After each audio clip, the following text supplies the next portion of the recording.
Subscribe कीजिए ध्येय IAS channel को और बेल आइकन को दबाइए लेटेस्ट वीडियो सबसे पहले देखने के लिए।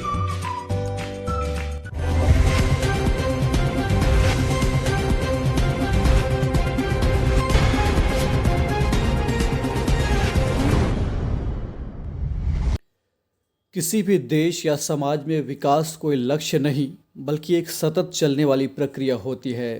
मानव कल्याण के लिहाज से हर रोज़ कुछ न कुछ नया होता है। इनमें कई ऐसी घटनाएं होती हैं जो हमारी विकास यात्रा में पहली बार घटित होती हैं। भारत भी इसी विकास यात्रा का एक हिस्सा है जो नित्य नए कदम बढ़ाता रहता है।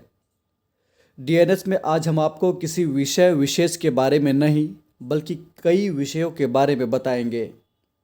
इनमें ऐसे विषय शामिल हैं जो हाल ही में देश में पहली बार घटित हुए हैं। तो चलिए शुरू करते हैं। विश्व प्रसिद्ध पर्यटन स्थल गुलमर्ग में बर्फ से बनाया गया कश्मीर का पहला इग्लू कैफ़े बनकर तैयार हो गया है। इसकी खासियत यह है कि कैफ़े के अंदर एक साथ 16 मेहमान बर्फ़ की चादर से लिपटी गुलमर्ग की हसीन वादियों का आनंद उठा सकेंगे। बता दें कि उत्तरी ध्रुवीय क्षेत्र के चारों ओर एक पतली पट्टी में एस्किमो लोगों का निवास पाया जाता है।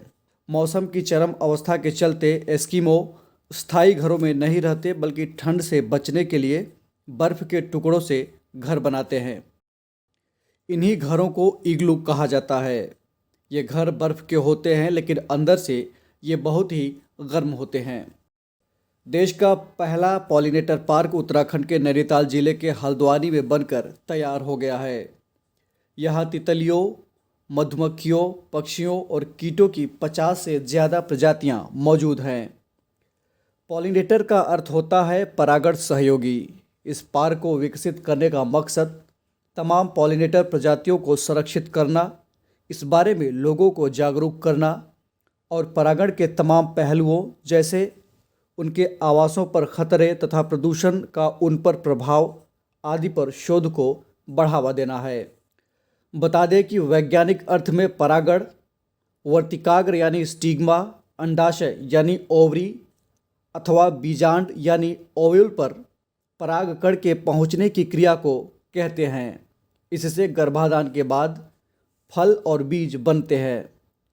पॉलिनेटर 1.80 लाख से ज़्यादा विभिन्न वनस्पतियों को उनके परागकण फैलाने में सहयोग देते हैं और उनके न होने से मिट्टी, हवा, पोषक तत्व और जीवन के लिए जरूरी अन्य कारकों की मौजूदगी के बावजूद पौधों की मौजूदा संख्या में गिरावट आती है।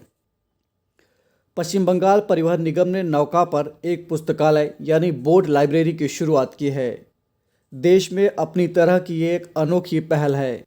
इसका मकसद है कि पाठक हुगली नदी पर नौका की सवारी करते हुए और कोलकाता की सुंदरता का लुत्फ उठाते हुए किताबें पढ़ सकें।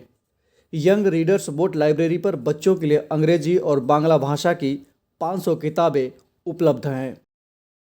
टेलीकॉम कंपनी भारती एयरटेल ने देश में 5G रेडी नेटवर्क का ऐलान कर दिया है। कंपनी ने हैदराबाद में कॉमर्शियल नेटवर्क पर लाइव 5G सर्विस का सफलतापूर्वक प्रदर्शन भी किया है। एयरटेल इस तरह की सर्विस को पेश करने वाले देश की पहली कंपनी बन गई है।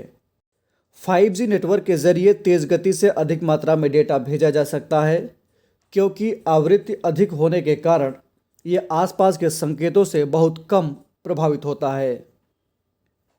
भारत में पहली बार अपनी तरह का पहला श्रम आंदोलन संग्रहालय केरल के अलाप्पुझा में खोला जाएगा। इस संग्रहालय में विश्व श्रम आंदोलन के इतिहास को दर्शाया जाएगा।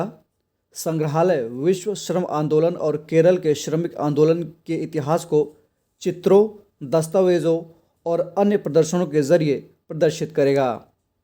बता दें कि अलाप्पुझा ग्लोबल हाउसबोट पर्यटन केंद्र के रूप में मशहूर है।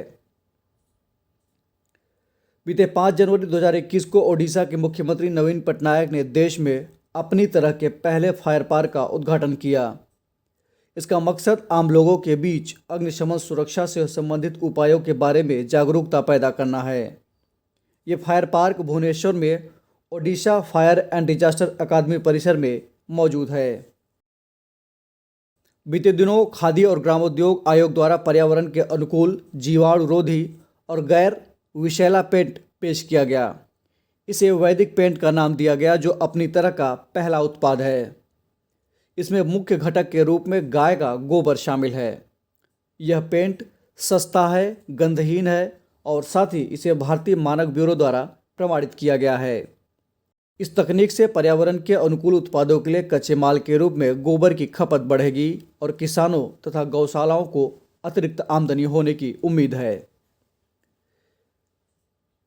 हिमाचल प्रदेश के पर्यटन क्षेत्र कुफरी में देश का पहला स्की पार्क बनने जा रहा है। यह परियोजना 250 करोड़ रुपए की लागत से 5.04 एकड़ भूमि पर विकसित की जाएगी। इस परियोजना से लगभग 1000 लोगों को रोजगार मिलने की उम्मीद है। साथ ही इससे कुफरी क्षेत्र में पूरे साल पर्यटन को बढ़ावा मिलेगा। कर्नाटक के मैसूरू में स्थित अरण्य भवन में देश का पहला चंदन संग्रहालय बनाया गया है। इसका मकसद क्षेत्रीय वन विभाग द्वारा चंदन की खेती के महत्व के बारे में किसानों को शिक्षित करना है। इसमें सरकार द्वारा चंदन उत्पादकों को दी जाने वाली तकनीकी सहायता, पौधे की उपलब्धता, मार्केटिंग सुविधाओं, कीट नियंत्रण के उपायों, प्रोत्साहन और योजनाओं की जानकारी भी प्रदान की जाएगी।